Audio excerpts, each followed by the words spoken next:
रितु, कहाँ जा रही हो? सुधा के घर एक पार्टी है उसके यहाँ।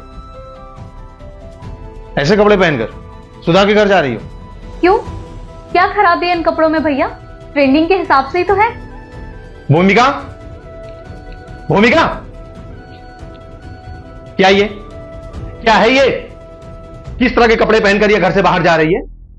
अगर ये मेरे सामने इस तरह के कपड़े पहनकर घर से बाहर जा रही है तो इसका मतलब है मेरे ऑफिस चले जाने के बाद मेरे पीठ पीछे ये कॉलेज कोचिंग क्लास में भी ऐसे ही कपड़े पहनकर जाती होगी।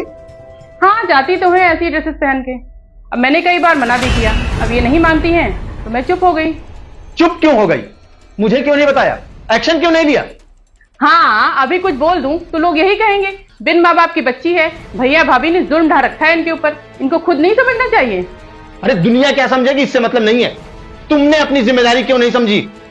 प्लीज आप लोग अपना ड्रामा बंद करेंगे? इतना इशू क्या है और क्या खराबी है इन कपड़ों में भैया? खराबी? अरे इस ड्रेस में अच्छाई क्या है? तुमने कभी अपनी भाभी को भी ऐसे ड्रेस पहने हुए देखा है? कम ऑन भैया, भाभी ऐसे कपड़े पहनेंगी? ऐसे कपड़े पहनने के लिए ना फिट बॉडी चाहिए, मेंटेन फिगर चाहिए। ऐसे बेडोल शरीर के लिए ये कपड़े नहीं है। रितु, क्या कर रहे हैं आप? रुक जाइए। और रितु, ऐसे घटिया कपड़े पहनने के लिए मेंटेन बॉडी और फिगर का होना जरूरी नहीं है। ऐसे घटिया कपड़े पहनने के लिए आंखों में बेशर्मी होनी चाहिए। ऐसे घटिया कपड़े पहनने के लिए अपने घर वालों से बेइंतहा नफरत करने वाली सोच होनी चाहिए। ऐसे घटिया कपड़े पहनने के लिए अपने भैया भाभी, अपने माँ बाप की इज्जत सरेआम बाजार में लुटा देने के लिए वो ठसक और वो जिद चाहिए, जो मुझ में नहीं है। भाभी, आप हद से ज्यादा बोल रही हैं। और भैया, मैं ऐसे ही कपड़े पहनूंगी, आप मुझे रोक टोक नहीं सकते। रोक टोक नहीं लगा सकता हूं? मैं तुमको 2 थप्पड़ भी लगा सकता हूं, समझ गई? और मुझे तो हैरानी इस बात की हो रही है कि भूमिका ने आज तक तुमको 2 थप्पड़ क्यों नहीं लगाया, या मुझे क्यों नहीं बताया? मम्मी पापा के जाने के बाद हमने तुम्हारी परवरिश में कोई कमी नहीं रखी। हमेशा अपनी बेटी की तरह हम दोनों ने तुमको पाल कर रखा है। सबसे अच्छे कॉलेज में पढ़ाता हूं, सबसे अच्छी कोचिंग क्लास ज्वाइन करवा रखी है। तुम्हारी भाभी तुमसे घर का एक भी काम नहीं करवाती है। छोटे से घर में रहते हैं हम लोग, सिर्फ एक बेडरूम है, लेकिन वो बेडरूम हमने तुम्हें दे रखा है। हम पति पत्नी हैं, फिर भी हम इस हॉल में सोते हैं। क्यों?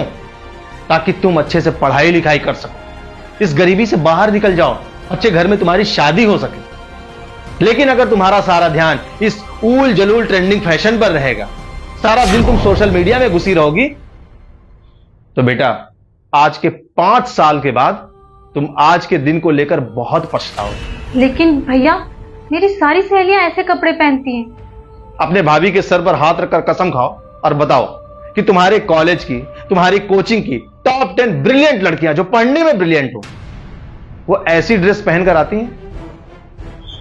नहीं ना बेटा, फैशन की शुरुआत फिल्मों से होती है, और फिल्मों में तुमने देखा होगा कि हीरोइन हमेशा सादे कपड़े में होती है। उसके आसपास की जो 10 लड़कियां होती हैं ना, वो ऐसे ऊल जलूल छोटे कपड़े पहनी होती, ताकि हीरो उनको देखे, मगर हीरो उनको घास भी नहीं डालता। क्यों? क्योंकि सादगी अपने आप में एक आकर्षण है, उसे किसी बनावट की जरूरत नहीं है। तुम अच्छी लगती हो, खूबसूरत दिखती हो, हमने तुम्हारे लिए और भी ड्रेस खरीद कर रखी है, उसको पहनो, उसमें तुम और भी अच्छी लगोगी। मुझे एक बात बताओ, तुम ऐसे कपड़े पहनकर बाहर जाओगी, सड़क पर बैठे हुए छिछोरे तुमको देखकर सीटी बजाएंगे, बेवजह आकर जबरदस्ती तुमसे टकरा जाएंगे और फिर सॉरी बोलेंगे। हम किसको किसको नैतिकता का पाठ पढ़ाएंगे? इससे अच्छा है कि हम खुद अपनी मर्यादा में रहें, हमारे माँ बाप भैया भाभी ने जो संस्कार दिए हैं उन संस्कारों में रहें।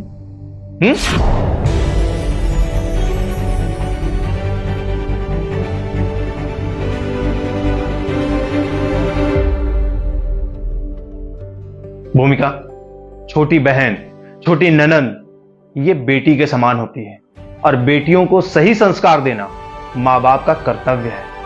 इस कर्तव्य से कभी पीछे मत हटना, वरना एक दिन बहुत पछताना पड़ेगा, मैं बता दे रहा हूं। कितनी अच्छी लग रही है हमारी गुड़िया रानी, है ना? ऐसी ही ड्रेस पहना करो, हमें भी अच्छा लगेगा और बाहर वालों को भी अच्छा लगेगा। अब चलो जल्दी से 1000 रुपए दे दो।